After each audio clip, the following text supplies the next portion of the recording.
bom dia para você. Eu sou Júnior Moreira, este é o Conversa de Redação. Comigo para debater os principais temas do dia, os jornalistas William Travassos, Pedro Nascimento e a economista Rita Mundim.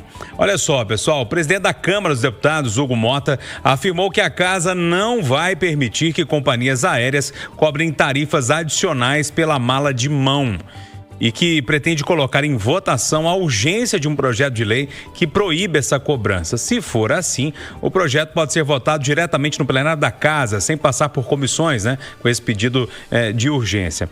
A postagem de Mota acontece após as companhias aéreas anunciarem que pretendem criar uma tarifa extra para o transporte de bagagem de mão. Atualmente, os passageiros têm direito de levar uma mala e um item pessoal na cabine sem necessidade de despacho e sem cobrança adicional. A ideia, segundo as empresas, é oferecer uma opção mais econômica, na qual o passageiro abre mão não só de despachar a bagagem, mas também de levar uma mala de mão, que normalmente vai no compartimento superior da cabine. Ô Rita, eu queria começar com você, porque eu acho que entre nós aqui, você é que mais viaja no dia a dia e por algumas vezes a gente já conversou, você bem nervosa com algumas empresas aéreas por causa de cancelamento e outras coisas mais. Bom, dá para acreditar que o preço vai baratear se você não levar uma mala? Bom dia. Ô Júnior, você vai usar o quê? Onde você vai? Você vai de tanga? Vai comprar lá, é um negócio assim. Vai comprar lá. Agora, o problema é tão sério que outro dia eu cheguei, sei lá de onde que eu estava chegando.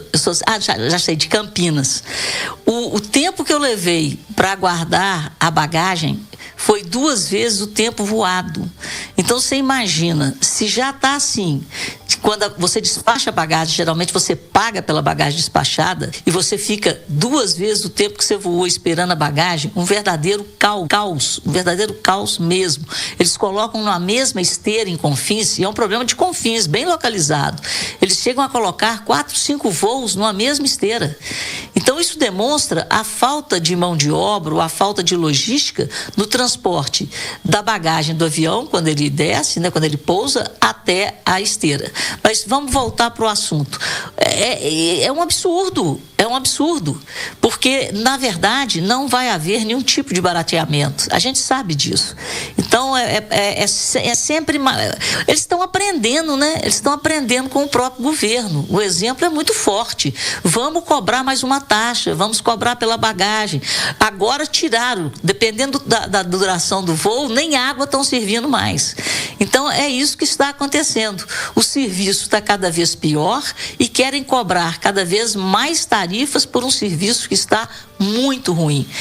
Vamos ver, tomara que o Congresso barre isso, porque senão a gente vai ter que viajar de tanga ou, no compromisso assumido, chegar de tanga, por aí. Eu fiquei imaginando nós todos de tanga, assim, dentro do avião, não é imagem, dentro do avião, não é imagem boa tribo. Não, viu, Rita? Ô, William Travassos, bom dia para você. Lógico que brincadeiras à parte, há um movimento das empresas aéreas de ir apertando, e o valor mesmo da passagem, a gente não vê esse barateamento todo. Bom dia para você. Muito bom dia, Júnior Boneira, bom dia aos ouvintes da Itatiaia, bom dia à bancada. Ô, gente, vamos lá. O que determina aí a quantidade de combustível? Você vai pegar o peso, que esse da aeronave, o peso do número de pessoas, o peso da bagagem, e vai calcular o quanto você precisa de combustível, o trajeto que você precisa percorrer para poder calcular o quanto de combustível você tem que ter naquela aeronave. E para quem não sabe, o custo de uma companhia aérea, ele é composto principalmente por combustível, de 30% a 40%. Então, o peso da bagagem influencia, sim, no preço da passagem. É o custo operacional dessa empresa. Então, quando eu vejo, não vamos cobrar. Claro que eu sou contra qualquer tipo de cobrança, Mas, não quero que cobre isso aqui, não quero ser penalizado. Eu lembro de quando a gente podia viajar, Fazia Rio-São Paulo ou São Paulo-Rio, a tal ponte aérea, era 99 para ir e R$1 para voltar. Isso em 2010, 2011. Hoje, para você fazer o mesmo trajeto, você vai pagar R$3.000, dependendo do dia e do horário. Então, assim, eu só gostaria de chamar a atenção para esse pequeno detalhe, para o senhor Hugo Mota, presidente da Câmara dos Deputados, que o senhor está mexendo no custo operacional dessas empresas. E a gente já sabe, em função de todas as taxas que eles pagam nos aeroportos, todo o custo de combustível e toda a logística que eles precisam para poder operar, o senhor está mexendo justamente na estrutura dessas empresas. Então, assim, qual é o impacto disso? E o porquê que a empresa está querendo cobrar? É porque a conta não está fechando, gente. Aí você quer lanche, você quer tudo de graça, porque você foi mal acostumado, desculpe. Você quer um lanchinho, você vai pagar. É a regra do jogo. Diga aí. William, olha, eu acho que você está exagerando aí. Houve um problema muito sério com as empresas aéreas. Está exagerando, sim. Porque você acha que eles sabem ou não fazer o custo de uma passagem? Você acha que você paga num dia um trecho daqui para Brasília? Olha só, quando os voos são lotados, olha preço para Brasília e São Paulo. Então, eles sabem muito bem fazer o custo da passagem. Então, as passagens aéreas do Brasil são caríssimas.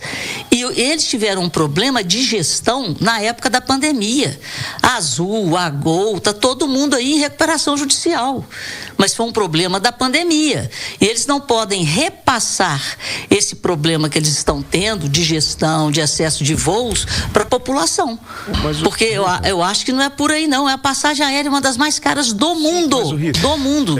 Nós pagamos. Deixa eu te fazer uma coisa. Agora, o combustível... Eu preciso colocar só o Pedro nessa história. Eu deixo vocês voltarem só para eu ouvir o Pedro também, que talvez ele traz algum ponto ali que vale para o debate também. Ô Pedro, bom dia para você. O Hugo Mota meio que matou a bola no peito e falou, opa, comigo não. É basicamente isso que ele está fazendo, né? Bom dia.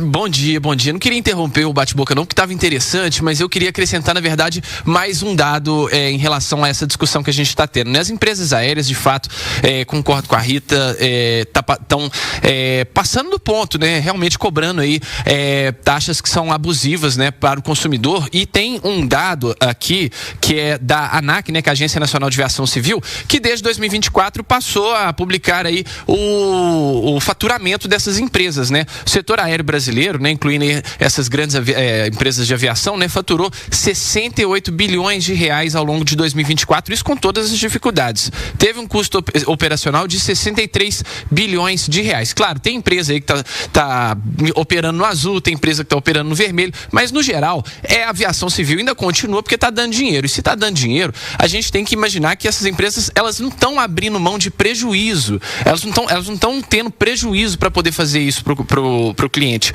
Elas estão, na verdade, querendo aumentar a margem de lucro e ganhar em cima de coisa que é básica. Então, eu acho que esse tipo de cobrança realmente é um absurdo, ainda mais quando a gente está falando de uma coisa tão básica. Daqui a pouco, igual a Rita falou, a gente está andando de tanga, ainda vai ter que pagar, Rita, dependendo da tanga que você usar, aí uma taxa diferente, dependendo da companhia aérea, viu? Agora, só mais vai acrescentar mais uma coisa aqui com relação a essa informação, porque é o seguinte, o Hugo Mota matou no peito, enfim, está querendo tratar desse assunto, mas é um movimento que eu não sei se vocês têm observado, mas nas últimas semanas, desde que a Câmara foi alvo daqueles protestos, né, contra a PEC da blindagem, o Hugo Mota já está tentando iniciar um movimento, está dando sequência nisso, que é de tentar tirar essas pautas que, segundo ele mesmo, são tóxicas da frente, né? Não está querendo saber de anistia, não está querendo saber de aumento de imposto, está querendo só jogar naquilo que é popular. Então, votou, por exemplo, a questão da adultização, né, daquela lei do FELCA, que tratava sobre conteúdos para criança na internet, tratou também sobre questões da educação, né? Essa semana a gente teve Semana dos Professores e agora está entrando nessa também. O Hugo Mota está tentando tirar uma casquinha desse assunto, né? Para quem sabe aumentar essa popularidade dele. Todo mundo está ganhando com isso aí, viu? Acho que só o contribuinte, o cliente aí das companhias aéreas que está perdendo, viu, Júnior? Só mais uma coisa, Júnior. É comum na Europa, nos Estados Unidos, você ter as empresas low cost, de baixo custo. Então você já compra passagem sabendo que você não vai ter nada. De repente você vai até em pé. Mas ok, a regra do jogo é essa. Aqui não. Eles estão, sabe assim, eles estão vendendo dificuldades para colocar no bolso facilidades. Nossa, eu estou aqui ouvi. Vamos lá. Quer dizer então que uma empresa, as empresas faturaram 68 bilhões, gastaram, sei lá, 63 bilhões, elas estão tendo lucros. Alguma empresa funciona sem ter lucros? O objetivo quando você monta uma empresa não é ter lucro? Qual é o problema de ter lucro? E aí você vem falar para mim, taxas abusivas. Quais são essas taxas abusivas? Se elas são preço abusivas... e serviço, Não, então tá. Você tem uma agência reguladora. Você está me dizendo, então, que essas empresas estão cobrando taxas abusivas e o governo não está punindo essas empresas? Vocês podem me dar um exemplo aí de taxa abusiva? Não é taxa não, William. É preço da passagem, William. Acho que você não está entendendo. Não, gente... Você está entendendo? William, mas quando a gente diz isso, você diz... Não foi taxa, não. Preço de passagem. Deixa eu organizar, senão todo mundo fala ao mesmo tempo, ninguém vai entender. Vou primeiro com você, Pedro. Depois eu deixo a Rita e o William volta. Vai. William, a gente tinha um sistema que funcionava para esse transporte de bagagem. Ele foi alterado, como a própria Rita disse, né, atendendo ali uma demanda das próprias companhias aéreas. E aí você tem a questão do consumidor que está sendo prejudicado para um serviço que, em tese, não se justifica. Porque se a gente tivesse empresas operando no vermelho, a empresa ela pode ter o lucro que ela quiser, mas oferecendo um bom serviço, William. Oferecendo um serviço que, de repente, eu cobro uma passagem a mais por um serviço melhor que eu estou oferecendo. Ele não pode oferecer um serviço pior que ela oferecia, cobrando mais ou a mesma coisa por isso, você entende? É o consumidor sendo prejudicado e o objetivo a função do governo é justamente essa, mediar essas questões, mediar essas taxas. Existem instrumentos legais para isso, você entende? Eu só acho que é uma questão que, assim, está sendo cobrado do cliente algo que é para o lucro das empresas, para aumentar o lucro das empresas que já estão ganhando muito dinheiro com isso. É muita cobrança em cima de quem tem pouco, mas cara. Mas a empresa vai cobrar mesmo do cliente, é isso aí, ela presta um serviço e você voa se você quiser ou se você precisa, você tem que pagar. É a regra do jogo. E aí, deixa eu falar uma coisa para vocês. Vamos lá, um avião com 200 pessoas. Cada bagagem hoje de mão é em torno de R$10, né? De 10 quilos. A gente está falando de 2 toneladas. Eu, quando vou calcular a quantidade de combustível que eu vou colocar nesse avião, eu preciso calcular esta bagagem que eu não estou cobrando, mas ela vai incidir justamente no custo operacional, porque, como eu disse para os senhores, nessa formação da quantidade de combustível, em torno de 30% a 40%. É isso que a gente não está entendendo.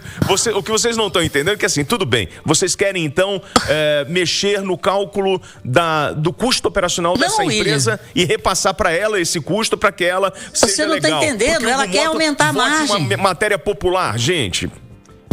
Rita, só para encerrar, William, vai lá. Elas só querem aumentar a margem em cima da gente. Isso já está no preço e o preço é muito elevado. Nós pagamos uma das maiores das passagens mais caras do planeta e elas querem repassar para nós um aumento de margem. Simples assim. Então cria uma companhia low cost e aí compra passagem para ir sem mala, sem roupa, do jeito que quiser. Tanga, mas que isso reflita no preço de tanga, mas que isso reflita no preço da passagem, porque o que vai acontecer é que elas, se cobrarem, elas vão cobrar e o preço não vai mudar, é isso. Ô William, passagem sobe por minuto. Se você olha uma passagem de manhã cedo e vai comprar de noite, ela já subiu, mas não sobe R$100, R$200 não. Pega uma passagem, outro dia eu estava comprando uma passagem para Montes Claros, R$1.200, você acha isso justo? Eu vou te falar uma coisa, se você está incomodado com o preço da passagem, faz como eu, vai de moto e não paga passagem. Pronto, Apelou, perdeu. Eu encerro o debate por aí. Vamos mudar de assunto? Qual é o custo do aeroporto? Não, vamos mudar de assunto. Acho que vale as taxas que nós pagamos, que as empresas pagam nos aeroportos. Senão também a gente vai ficar monotemática aqui no Você tem uma empresa aérea, William? Você está montando uma? O William sócio, a gente não está sabendo. Mas deixa eu mudar de assunto aqui, gente. A cantora Marina Lima passou a integrar o quadro da Eu Decido. É uma associação brasileira que luta pela legalização da morte assistida no país. A decisão foi tomada durante uma reunião entre a artista e a presidente da organização, chamada Luciana Dadalto, nessa quinta-feira. A cantora Marina Lima, durante a homenagem a Antônio Cícero, ela tinha um lançamento de livro também, enfim. Mas só para resumir a história, a Marina é irmã do poeta e compositor Antônio Cícero, que morreu em uma clínica de suicídio assistido lá na Suíça, em outubro do ano passado, né? O apoio da cantora à organização, então, acontece um dia também após, lá do Senado do Uruguai, ter aprovado a legalização da eutanásia no país. William, me confundi todo aqui, mas para resumir a prosa, a Marina Lima agora apoia uma associação que apoia esse tipo de morte, a eutanásia, o suicídio assistido, e lembrando que o irmão dela passou por isso ano passado, teve que viajar para um outro país. E lembrando também que lá no Uruguai, o movimento em torno dessa discussão está bem forte, foi aprovado no Senado e com apoio do presidente só falta sancionar. Eu te falei fora do ar, né? Para mim esse é um tema muito difícil. Eu sou um cara que acredita em Deus, acredito em milagres, então abordar a eutanásia, para mim é muito difícil. Nós temos hoje no Brasil, dentro da nossa legislação, que eles permitem o que chamam de ortotanásia, quando o paciente recusa tratamentos que possam prolongar a sua vida para morrer naturalmente. Isso é permitido pela nossa Constituição. O restante não. Então eu vou ficar com a Constituição brasileira e no modelo que ela está.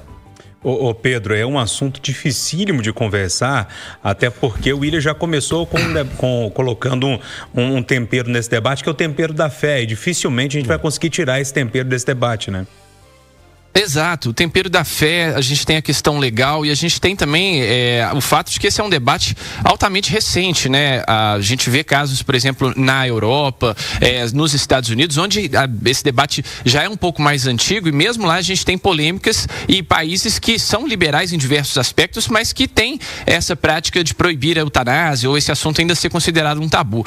No Brasil é muito interessante a gente ver esse tipo de assunto sendo discutido, mas ainda muito distante da gente ter essa realidade de eutanásia aqui, porque é um assunto que, como o próprio William trouxe, né? Mexe com a fé, mexe com a política brasileira, mexe com vários assuntos e também mexe com a questão individual, né? Cada um tem uma opinião, cada um tem um conceito a respeito disso. Então, realmente, William, fico com o que a gente tem aqui e é bem difícil a gente dar uma opinião a respeito disso, né? Ô Rita, lá no Uruguai, ele acendeu esse debate, né? Com essa decisão lá no Uruguai.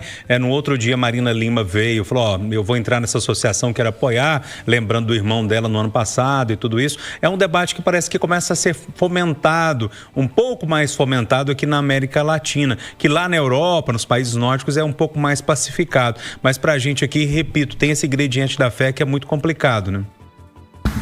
Exatamente, né? Tem o ingrediente da fé, da sua crença em Deus, né? E quem acredita em Deus acredita muito na vida, né? E no tempo de Deus. Então eu acho que o tempo de Deus é muito forte para quem tem fé. E como você disse, é um debate que está começando. Então, acho que a gente tem um caminho aí a trilhar, mas é bom lembrar que as pessoas, né? Aí a gente tem que respeitar o outro. As pessoas são diferentes, pensam de forma diferente e de repente alguém, né, pode ter esse direito de definir ou de decidir sobre a sua própria vida, desde que esteja absolutamente consciente, né? Então é uma coisa que tem que ser realmente amadurecida. Eu também fico com o que está posto e acredito muito no tempo de Deus. No Uruguai essa semana foi aprovado, só falta a sanção, e tem alguns outros países que já funciona, tal da eutanásia já funciona. No Canadá, nos Países Baixos, na Nova Zelândia e na Espanha. Aqui na América Latina, só para trazer a informação completa para vocês, a Colômbia já permite esse tipo de situação, o Equador também aderiu no ano passado, e esse debate, a sensação que eu tenho, ele começa a ficar um pouco mais forte aqui no Brasil também. No ano que vem a gente deve ver esse debate de forma mais acentuada, até porque mexendo com a fé, mexe com essas questões de costume, né? E num ano eleitoral, mexer com essas questões de costume é muito importante também ali para o ganho de voto no dia a dia. Você quer falar alguma coisa? Porque esse é um discurso da liberdade do indivíduo, né? Por trás disso tudo, né? Para além da nossa crença, a gente está falando sobre a liberdade do indivíduo dentro de uma sociedade. No mesmo jeito do aborto, né? Que gera essa polêmica toda que a gente tem aí há muito tempo e que gera muito voto a favor e contra para todo lado, né? Ponto final nosso Conversa de Redação, que teve o William Travassos, Pedro Nascimento, direto de Brasília, e a economista Rita Mundim.